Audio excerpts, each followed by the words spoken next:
నిన్న మార్చి 28వ తారీఖు మయన్మార్ చుట్టుపక్కల దేశాల్లో భూకంపం సంభవించింది. థాయిలాండ్, వియత్నాం, పక్కనే ఉన్న బంగ్లాదేశ్ ఈ ప్రాంతాల్లో కూడా భూమి ప్రకంపించింది. ముఖ్యంగా రిక్టర్ స్కేల్లో 7.7గా నమోదైంది మయన్మార్లో. దాదాపు 1000 మంది చనిపోయారని అంచనా అన్నమాట.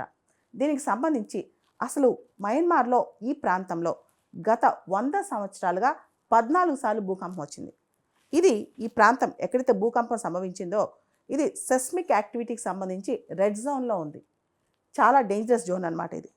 ఇక్కడ ఇండియన్ టెక్టానిక్ ప్లేట్, తర్వాత బర్మా మైక్రో టెక్టానిక్ ప్లేట్, ఇక్కడ ఈ 2 ప్లేట్స్ ఫాల్ట్ లైన్ ఉందన్నమాట. ఇక్కడ అదే ప్రధానమైన కారణం. దీనిలో ఏదైతే seismic activity, fault line activity ఉంటుందో ఈ 2 కూడా స్లైడ్ పాస్ట్ అవుతాయి. అంటే ఈ 2 ప్లేట్స్ ఇక్కడ కాస్త అటు ఇటు కదులుతూ ఉంటాయి. దీనిలో ప్రతి సంవత్సరం 11 to 18 మిల్లీమీటర్స్ కదులుతాయంట. దీనివల్ల ఈ ఫాల్ట్ లైన్ ఎక్కువగా ఇక్కడ భూమి ప్రకంపించడం, ఇక్కడ ఎక్కువ భూకంపాలు రావడం జరుగుతుంటుంది.